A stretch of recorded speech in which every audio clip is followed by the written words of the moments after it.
Bienvenue sur ma chaîne Info Farah. Dans cette vidéo, je vais vous expliquer la procédure à suivre pour la régularisation d'un étranger par le travail. Toutes les informations se trouvent sur le site officiel de l'administration française dans une fiche vérifiée le 29 août 2024 par la direction d'information légale et administrative. Donc un étranger, un travailleur étranger, c'est-à-dire non européen, en situation irrégulière en France, peut obtenir par l'admission exceptionnelle au séjour une carte de séjour salarié aux travailleurs temporaires.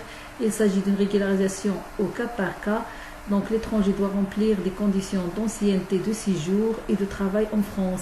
Il doit déposer sa demande en préfecture. Donc la procédure diffère selon que l'emploi figure ou non sur la liste des métiers en tension, c'est-à-dire métiers pour lesquels il existe difficulté de recrutement. Pour le cas général, quelles sont les conditions à remplir pour demander la régularisation par le travail? Donc, si vous êtes étranger non européen en séjour irrégulier en France, vous pouvez obtenir une carte de séjour salarié aux travailleurs temporaires sous condition. Donc, ça veut dire contrat aux promesses d'embauche. Donc, si vous avez contrat aux promesses d'embauche, vous devez avoir un contrat de travail, une promesse d'embauche. Pour l'ancienneté de séjour de travail en France, soit vous vivez en France depuis 5 ans ou plus, donc vous devez répondre aux conditions suivantes: justifier d'une ancienneté de séjour en France de 5 ans minimum, sauf exception; justifier d'une ancienneté de travail de 8 mois sur les 2 dernières années ou de 30 mois sur les 5 dernières années. Ou bien dans l'autre cas de figure, c'est-à-dire si vous vivez en France depuis 3 ans, donc à titre exceptionnel, si vous séjournez depuis 3 ans en France, vous pouvez aussi demander un titre si vous pouvez avoir travaillé, c'est-à-dire si vous pouvez avoir travaillé 24 mois, dans 8 mois dans les 12 derniers mois. Donc c'est ça les deux cas. Donc à noter, les conditions à l'emploi sont particulières pour un étranger intérimaire ou employé dans l'économie solidaire ou ayant un cumul de petits contrats, exemple employé à domicile, ainsi que pour un étranger qui justifie d'une durée de séjour en France de moins 7 ans. Donc pour l'insertion, vous devez parler le français au moins de façon élémentaire. Vous ne devez pas représenter une menace pour l'ordre public ni vivre en situation de polygamie en France. Quelles sont les démarches à effectuer pour demander la régularisation par le travail? Donc vous devez déposer un dossier dans la préfecture de votre lieu de résidence. Un visa n'est pas exigé. Donc la demande peut aussi faire partie d'un dépôt groupé organisé par un collectif de soutien aux travailleurs sans papier, c'est-à-dire syndicats, associations, etc.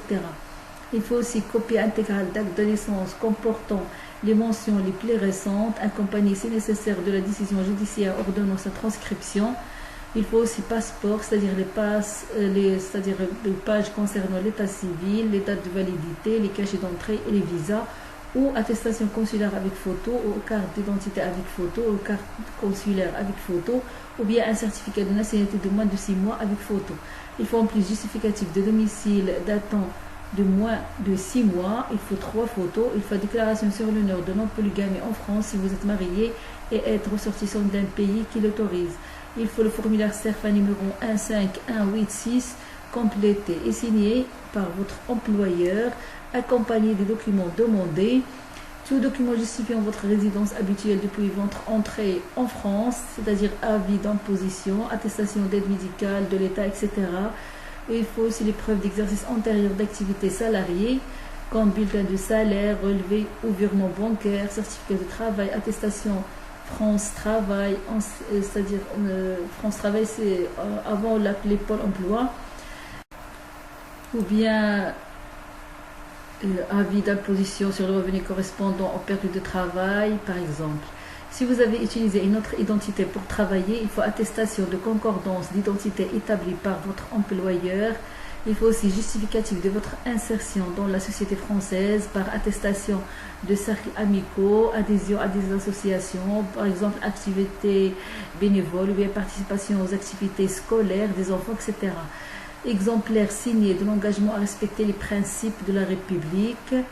Donc tout ça, en plus il faut savoir qu'il n'est pas possible d'effectuer les démarches dans certaines sous-préfectures. Renseignez-vous sur le site internet de votre préfecture. Donc quelles sont les suites données à l'examen du dossier de demande de régularisation par le travail?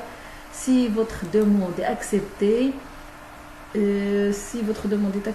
êtes convoqué en préfecture pour la délivrance du titre.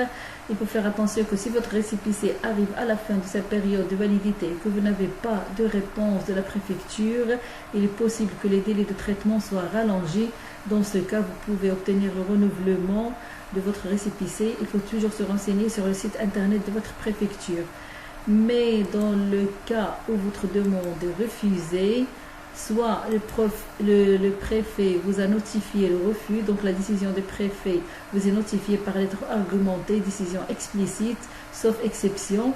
Ce refus est assorti d'une obligation de quitter le territoire français fixant le pays où vous serez renvoyé.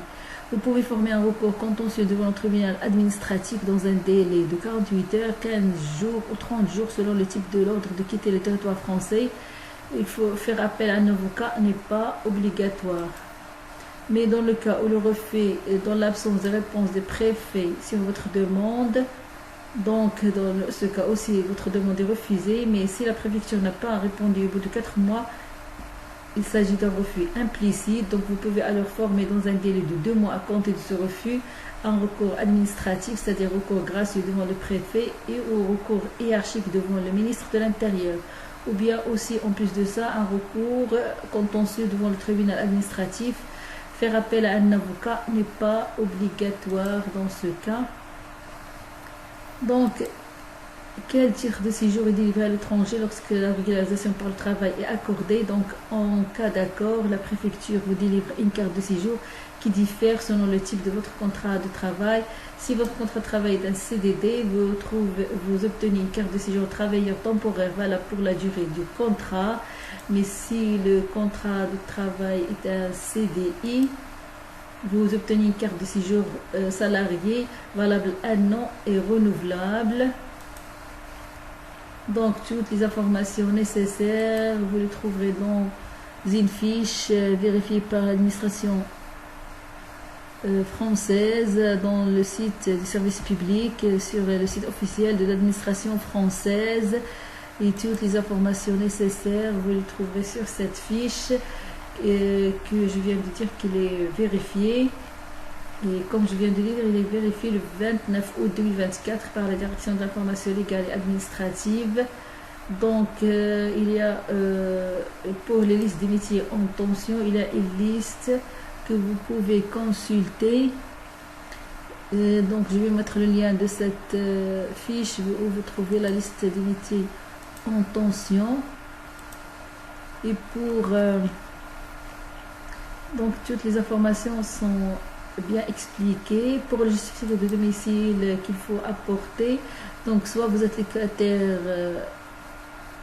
soit vous vivez dans un hôtel, il faut selon le cas de figure où vous êtes, donc il faut avoir un justificatif de domicile datant de moins de 6 mois. Donc le document à fournir dépend de votre situation, soit vous êtes locataire ou propriétaire, soit vous vivez à l'hôtel, soit vous êtes hébergé sur un particulier, famille, amis, etc. Donc il ne faut pas qu'il dépasse les 6 mois.